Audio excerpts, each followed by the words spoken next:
Episode 56, and hope you're having a good Valentine's Day.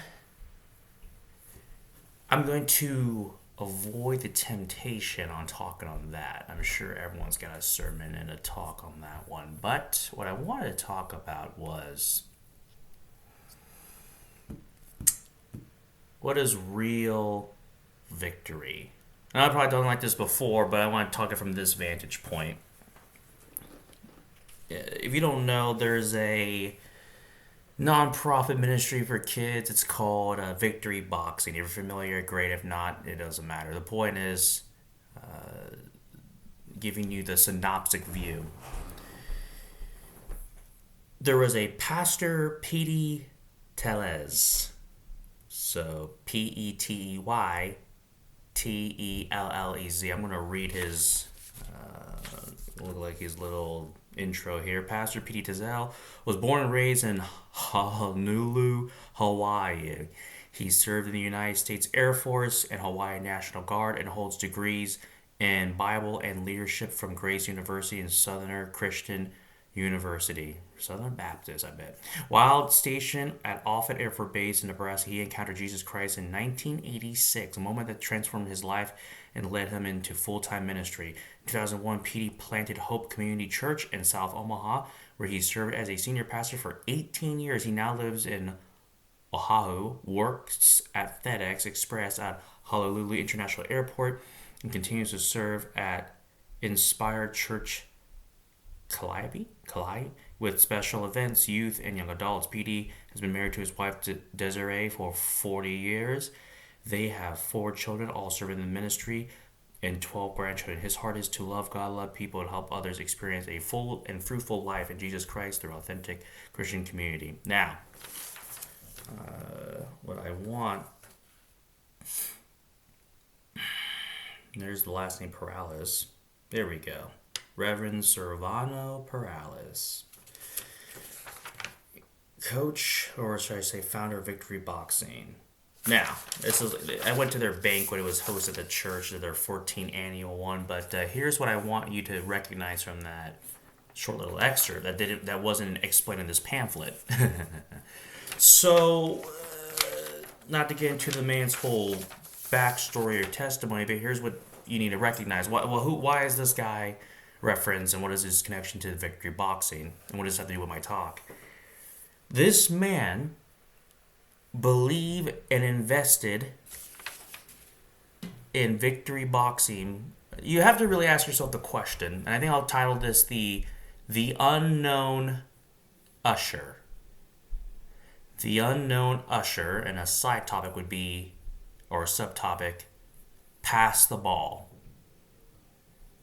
The Unknown Usher, pass the ball. And for this Valentine's, I go out with the missus and we watch this movie called The Goat. Or Goat, I believe. And guess what?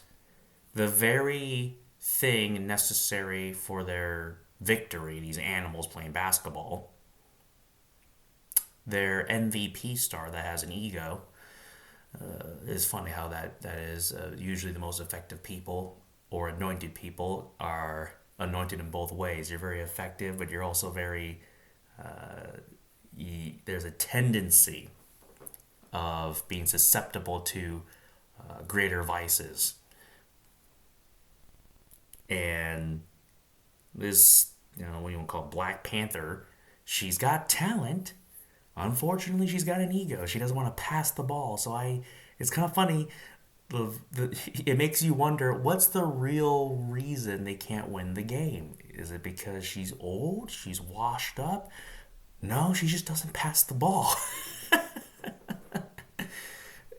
And this revolves around a lot of leadership. This revolves around a lot of teachers and preachers and ministries. We don't pass the ball. Your victory hinges not on who holds the ball and does it get in the net. It also hinges on the fact, are you willing to pass the ball? Pass the torch, the baton. We're so consumed about scoring a point that we forget all the means and ways and methodologies to get the point. Teamwork, cooperation. It requires faith to pass the ball. After all, you have to recognize that passing the ball means that you have to literally put the ball in someone else's hands. The risk of them making it or not making it. That takes faith. After all, you don't know. It's much more certain in your hands, right? And if it doesn't work, it's easier to blame others if they fail. But there's a statistic with these Michael Jordan and all this stuff, and he always says, or at least one of these talks revolves around this, and they were saying how he only holds the ball for less than 5 minutes. And maybe the truth is, yeah, they score and they got good points, and etc., etc. But it could be possible that the very fulcrum of their success is a derivative of the fact that they recognize they can't do it all by themselves. This is, I believe, the very difference between success and failure. Sometimes I think the only thing wrong with our grand plans is we're doing it by ourselves. Now, I know what you're thinking. You're probably thinking, well, Andre, I tried to do it with people. It didn't really work out. I can agree with that, right? There's 3 types of relationships. I probably said it before, but I'll say it again. Humor me, but there is confidants, comrades, and constituents. You will meet these 3 types of personas all throughout your life. Your objective is to determine who is who, and the sooner the better. So the first one, constituents. They're with you when the weather's nice. They show up to church when the weather's nice. When there's no inconveniences and it's smooth and it doesn't really mess up their schedule, they'll show up. The drive is convenient.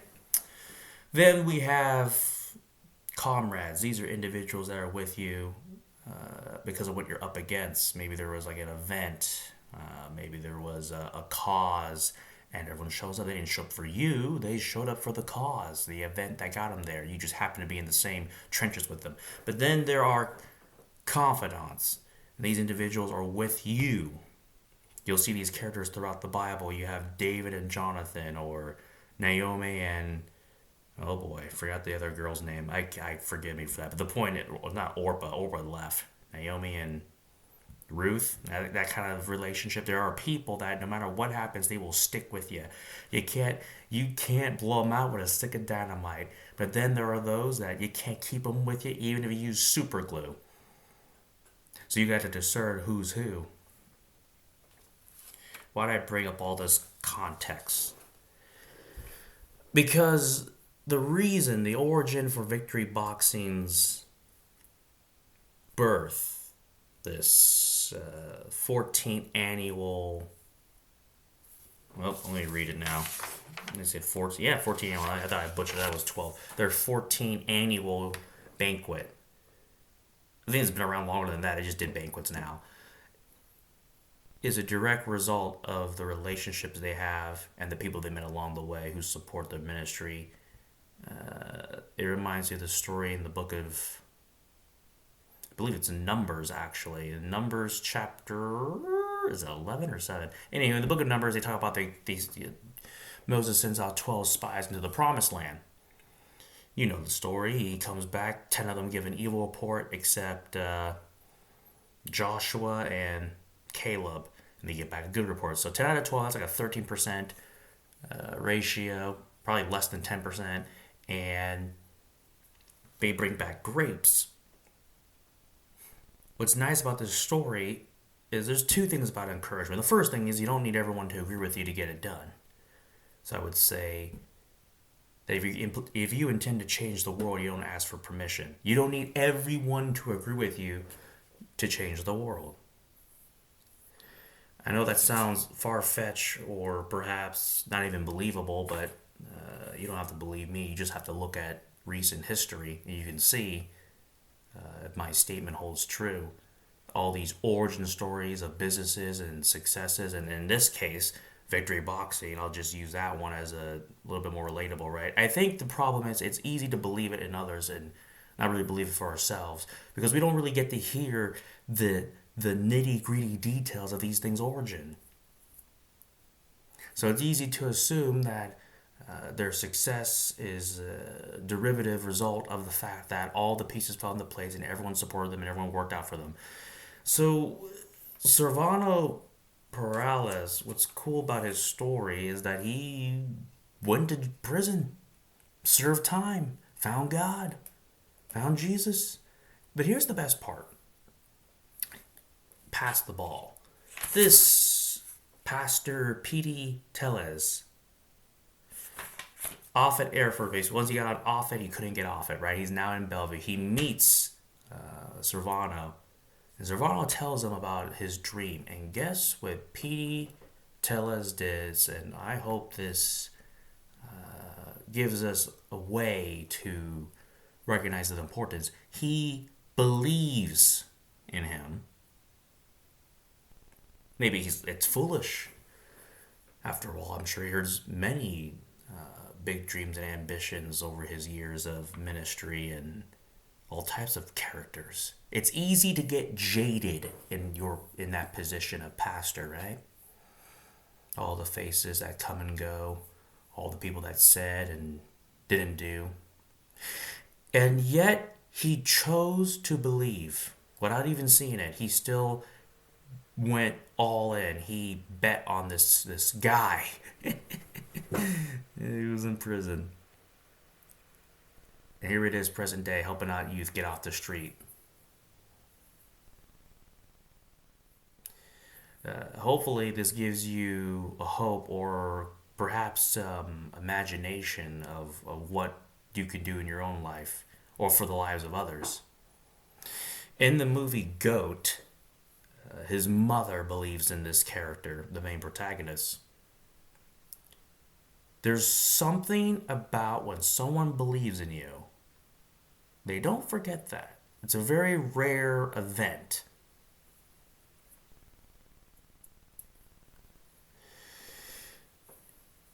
And I believe that's the secret ingredient we might be missing. You see, in this Promised Land story in Numbers, read the whole book, they have to get these grapes to show off that the Promised Land is really good. It flows with milk and honey. It was sweet. It was plentiful. It's got everything we need and then some. I couldn't even describe it, but that's how they described it. And what's interesting about this story is it tells you the clusters of grapes were so abundant, so magnanimous, so big that you literally need two people to carry this thing. Why is that important? It's important because there are some things you cannot carry unless you get some help. And this reminds me of the story when Peter is on the boat fishing and Jesus says, cast your net on the other side. And he only had one net this time, right? He didn't really believe it was going to work. Unlike the first time when he was doing it all night with NETS, so it's plural.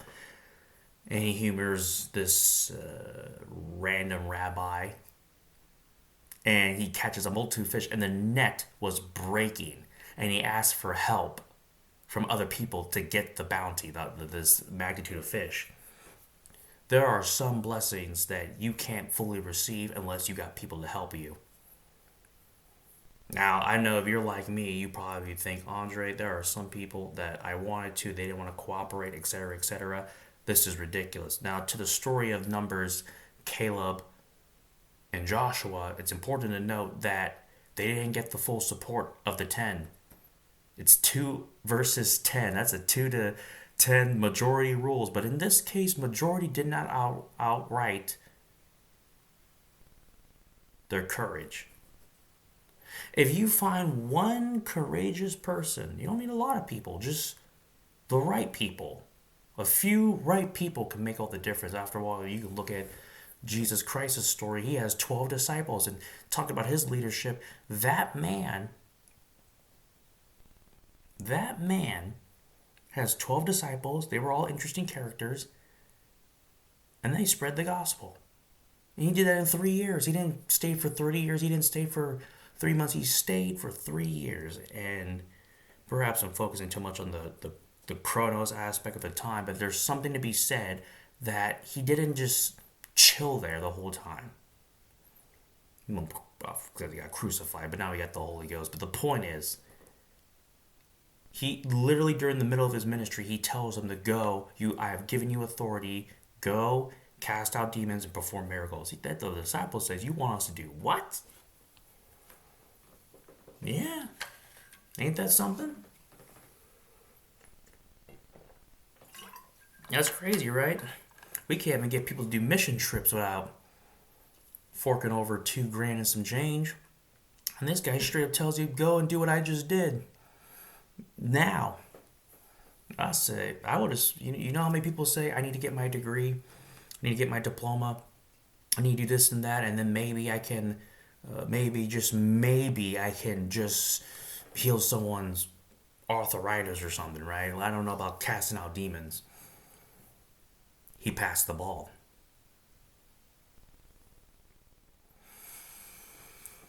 Ooh. Sounds so simple. Just pass the ball. There's other ways you can pass the ball and delegate responsibilities. I think nothing is more shameful, disgraceful, and downright foolish when we read the Bible, we read history books, we read any type of literature, and you begin to recognize that there seems to be a fundamental pattern here in all these stories. People don't do things by themselves. And yet, how many times does pride and ego get in the way of true change? Because the ego basically suggests that I know the rules and the recipe suggest thus, but I think my way's better. I know the recipe says 2 eggs, flour, and some milk, but what if we, instead of baking soda, let's just do soda? The rules apply to everyone except me.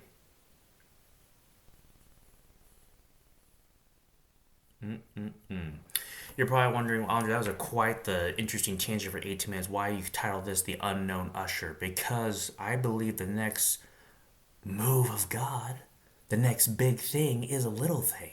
The little things, the little actions, the little things you did along the way that determine the big things. The little noticeable things, the actions, the little things are what going to make the biggest difference. Here's what I mean.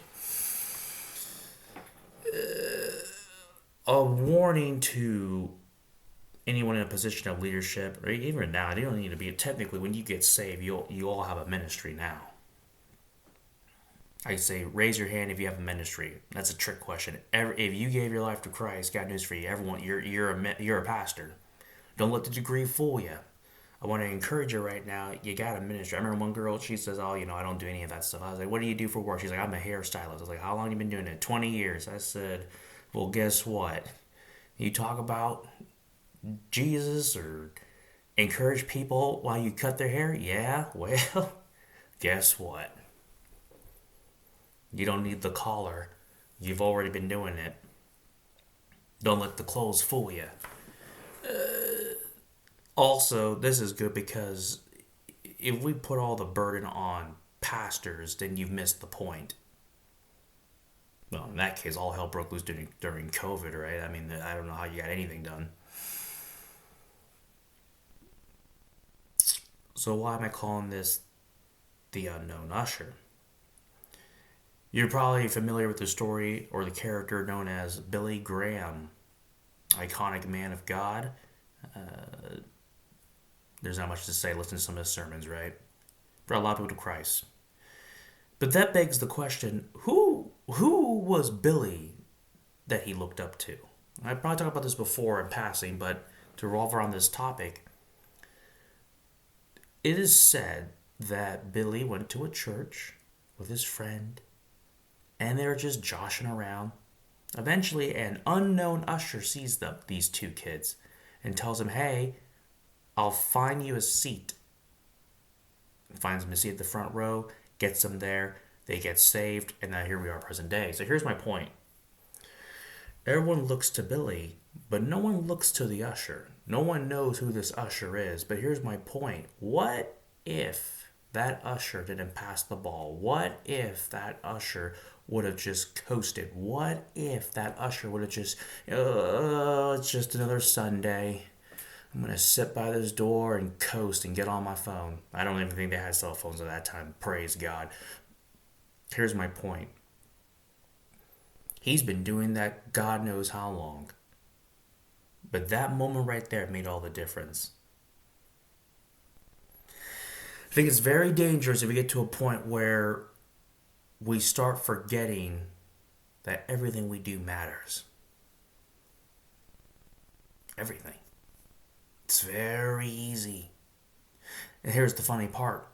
In that movie, The GOAT, their victory was just by passing the ball. There was more emphasis on passing the ball and putting your faith and trust in someone beyond the self that secured the victory. Oh yeah, self-confidence is good. But you know what's funny about self-confidence in that movie? The MVP, guess what? Guess what? She gets injured. Oh. Ain't nothing destroys self-confidence than getting injured. Getting sick. Getting tired. Getting betrayed. There are all types of things that will get you to a place where you have to reconcile with yourself and recognize you have to make a choice now. Do I work together with others, or I just lose indefinitely? And maybe that was the real victory that needed to be played out in all our heads. So I guess my first thing is forgive yourself if you're not as far as you think you be. I know this Western culture has a tendency of putting a lot of pressure on the individual, and there's a modicum of truth to that statement, but not the whole truth. Everything we have in this world is a direct result of the cooperation, the culmination of efforts of many people working together, like a body. Anytime we get to a point where we do everything by ourselves, well, fundamentally, you're no longer any good. Here's why I think that's funny. Yeah, if you want a good telltale sign you're off the edge, you're busy all the time. Well, Andre, of course I'm busy. I'm Mr. So-and-so. And I'm just trying to protect my calendar. I'm going to tell you right now, I strongly advise you change your vernacular. It's pretty dangerous. I'm serious. Anytime someone says that, I don't care who you are, I don't care what position you got, if you say that, you're in the danger zone. You're in the danger zone. Because when you start using that vernacular, here's what's going to happen. First of all, you're going to notice your calendar is going to get really big. you're going to have a bunch of time now because people are not going to put up with that level of disgruntled attitude. Also, it's kind of pompous too, right? Oh, my time's valuable. What does that mean about you? I guess your time isn't valuable, isn't it? But it's not really your time, isn't it? That's the real truth. They have this analogy, you look it up on the internet, but it's basically these two experiments, it's two glasses. I think I'll do a little short on that. And you put God first in the glass, the big rock. And then when you put all the other rocks in, time, family, it just kind of builds around it, looks pretty cool, and it fits. But then if you don't put the big rock in first and put any other ones first, the glass breaks, it won't fit. I say all this to make this point. You should never boast about tomorrow. Why does this have to revolve around the topic? I want you to understand the victory we are trying to achieve, real victory, is beyond the self. Pastor P.D. Tellez could not do victory boxing. He didn't even think about it. All he found was a young man who had ambition and he believed in him. Now here we are present day. You have to believe it before you see it. Oh, it makes you wonder if someone came up to you with a dream, ambitions, and goals, what would your reaction be? Would you tell them you're really busy?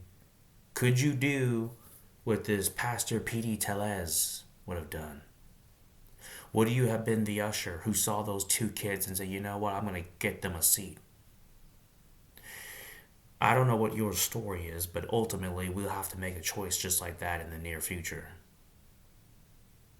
That is the choice we have to make. That's the ultimate choice. Are we willing to pass the ball? See, pass the ball, it's more than just an act.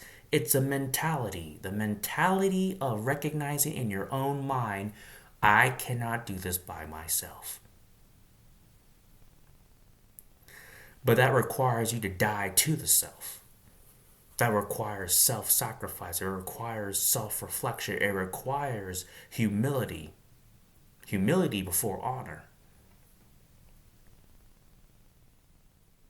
Oh, I want to pray for all the leaders in our country in positions of power who, unfortunately, for whatever reason, they got off the rails.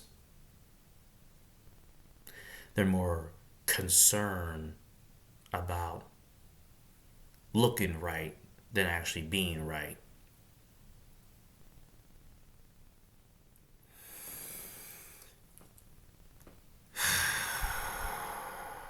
Who is the richest person in the world? As how I was going to originally title this. Who is the richest person in the world? Is it the guy who owns the oil fields? The guy who's got the front row seats at the UFC? Oh, we have all types of status markers today. All types of stuff that make you feel like second-class citizens. Who's the most impressive person you ever met? Well, I'm sure everyone's answer is different. But let me tell you a little bit about my testimony to really sink this in. 6 years ago, 2020, in the height of COVID and all that foolishness, or I don't know what was going on. I just remember something like that extent was happening. It's crazy to think about it happened 6 years ago. Anyway, I don't know. And I remember I was living in this apartment. The rent was cheap, and I was your classical Christian. You know, I clocked in on Sundays, and then I clocked out and lived my life. I basically slapped God's will on my already current free will behavior. Hypocrisy would be an understatement. But that's what you do, right? As long as you just say some Christian things and Christian colloquialisms and you say Jesus at the front gates, you'll get into the club of heaven. Well, I did a prayer request and I said, you know, God, if you're real, give me a sign for Rizzle, you know? All these people got a story. I kind of want to have my own. Well, I got my request. I get a knock on the door. It's the police officer. This officer says, hey, everyone come out of this vehicle. And I got sweatpants and some type of ketchup on my shirt. And I'm outside lined up with these 12 guys. I'm the 12th one. These 11 men are outside. And they are, I mean, like bougie. They must have had a party in this apartment. I'm thinking to myself, what in God's name is going on here? Turns out someone brought drugs. They brought cocaine laced with fentanyl. A girl took it. She OD'd and died. The officer's like, hey, I got to figure out who brought this. But the guy who did it is not fessing up. So, well, I ain't got no choice. You're all going to be flagged with 2 years of prison time for possession. I said, what in the world? Now, This sounds familiar, it should. Genesis chapter 3, the fall. One man's sin, and now we all go down. That's how it works. And at this point in my life, I really respected titles. I really respected positions of power and authority because, after all, we've been groomed from it from a early age. Get good grades, get a degree, get a good job, get money, get power, get status, and you will make it. You have arrived. I always knew something was wrong about that, but I couldn't place it until this moment. It's why I do the jail ministry today. But in any event, back to the tale, and the officer's like, okay, how about this? You're gonna tell me who you are and what you do, and maybe, just maybe, I can determine who brought the drugs, and I'll spare the rest of you. So they kind of go down with their credentials. Think about the most impressive people. I don't remember these, but I remember these three at least. Think about the most impressive people in your life. This guy says, I sell a lot of real estate, and I've done this and this and this. He says, fantastic. Put him in the car. He handcuffs him. Next guy, oh, I do IT and I do da da da da da da. Fantastic. Put him in the car. Next guy, I'm a doctor and I do da da da da da. Fantastic. Put him in the car. Next guy, he's got six packs, abs, triceps, biceps, and he said, oh, that's fantastic. I run a gym. Yeah, I'll put him in the car. And he goes through all these 11 men. I'm like, my God, I can't match this. This is nuts. If he could put these men in the car, I don't got a chance in hell. He gets to me. He says, who are you? I said, well, I'm just a mailman. I just deliver mail. I work at the post office because I just free insulin. He said, interesting. So you deliver messages, huh? What's your last name? My last name, I thought. I didn't really care for my last name because my parents were kind of like your hypocritical Christians. They went to Easter and they went on Christmas. They the EC Christians, man. EC! Easter and Christmas, man. That's all the days we went to church. Other than that, it was hypocrisy up the wazoo. I said, all my dad does, my last name, my dad, all he does is watch CNN all day, telling me how messed up the world is. I'm like, my last name? He didn't ask the other brothers their last name. But I had to figure out, humor him. I said, Gashard. Tell him my last name. And he says, I knew your father. He vouched for my father, who was an alcoholic, about to lose his job at the post office. And then, because he vouched for him and then told him about the gospel, he got saved. Then he forgave my mother for infidelity. And then if it wasn't for all of that, I wouldn't be here right now. I know you're not involved in all this. You can go. And all the other men were like, what? What? He can go? And then the officer next to him says, the commissioner ain't gonna like this. He said, that's all right. I'll take the stripes. I'll lose a stripe. That's when it finally clicked for me what the gospel was all about. Though my father, from my experience, doesn't seem like a very impressive guy. He worked at the post office. He did his time at the military. And if you had told me this same man retired, second marriage, he's up there in years, and all he does is watch CNN all day and talk about how the world is burning. If you told me at some point this man preached the gospel and got somebody saved and saved a family, turned it around, I wouldn't believe you. I didn't really believe in much. But that was even more far-fetched. And yet that did not deny it happened. He recognized The cross that was on me because it was what my father gave me. I didn't have suits or ties or pants or shoes, but I did have my father's cross because I always knew it was something worthy of keeping around. And that's when I realized something. I realized just because I wasn't on Calvary, that did not negate the fact that maybe something did happen. I wasn't there for it. My senses can't prove it. But I can't deny the fact something might have happened, regardless of my senses. Kind of like bacteria, 1700, the 1700s, we didn't even know what bacteria was. So for 1,700 plus years, we didn't know what bacteria was, but that doesn't deny the fact that it's real. And I also realized my whole ego or idols for worldly things shattered. I recognize that these things cannot save you. And what saved me wasn't by my righteousness, it was through someone else's righteousness and relationship.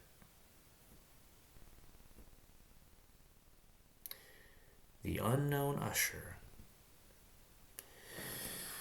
So what I do jail ministry? Well, there is a chance, a possibility that there is someone in that jail who can turn it all around.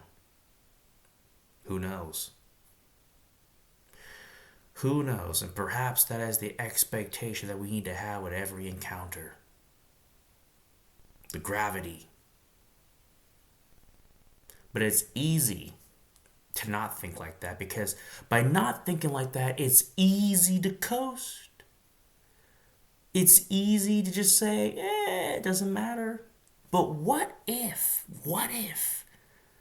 that person, the person you help, is the one who will help us all? Or perhaps the one who will help the one who will help the one who will help us all. Who knows? The ripple effect. These moments are not just for Bible stories or legends. These moments are for ourselves too. And maybe the devil isn't interested about you, but he's interested about who you can help. What impact you could have. But that requires the faith and understanding that all our actions matter. Who knows? When you go to church and someone sees your tattoo and they're encouraged that someone like you can praise God. Who knows? When you go to church, when you showed up at the right place at the right time in the right room, and you speak a word that confirms to somebody. Who knows? Because you lay hands and praise for someone. Who knows? But even though you don't know all the details, are you willing to have that belief? I think one of the greatest tragedies we have right now in the church is that people have made the sole substratum of the service themselves. I'm going to say that again. They have made the full sole substratum of the service themselves. In other words, I don't go to Bible studies. I don't go to church. I don't go to this. I don't do that because what do I get out of it? Well, I suppose you missed the point, and that is why you ultimately lose. Who is the richest person? The richest person is the person who gives their life to Christ. Ultimately, all those titles and positions, they had wealth. I'm not against wealth, but I am against folly. You can't sign a check with enough comma to bring your son back to life. Or marriage.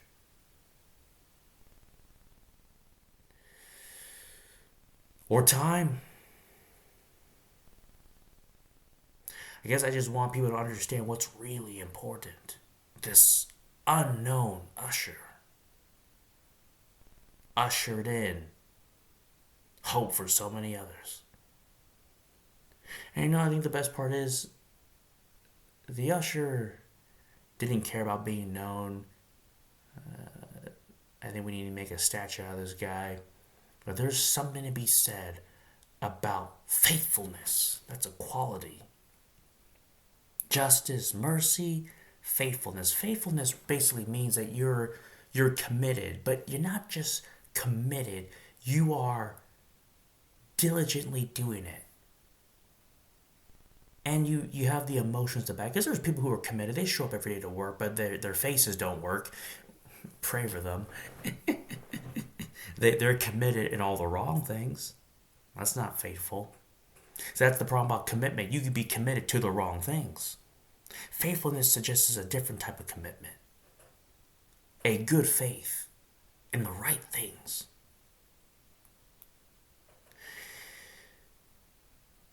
To be truly transparent with you, I didn't do these podcasts every week because I wasn't faithful. I didn't believe it mattered. But the truth is, it's really just selfish to think like that. And anytime you have this selfish ideology, what happens? It contaminates all areas of your life. Imagine if we were faithful in our marriages, faithful in our friendships, faithful with our time, faithful with each other, faithful with other people, faithful to the promises and words in other people's time. What would be the ripple effect?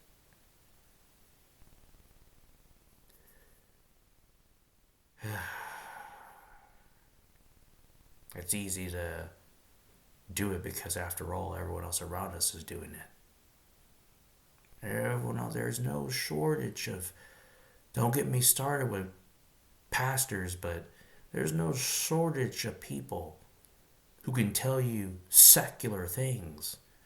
I'm just defending my time. I just gotta protect my peace. I gotta say no to people. Basically, they're looking for a past to be judgmental, cruel, and messed up. We do it right now with the Bible. You gotta give them tough love. We'll use any Bible verse to, ain't that something? I read the Bible and I didn't change. It just, gave me confirmation to be who I am.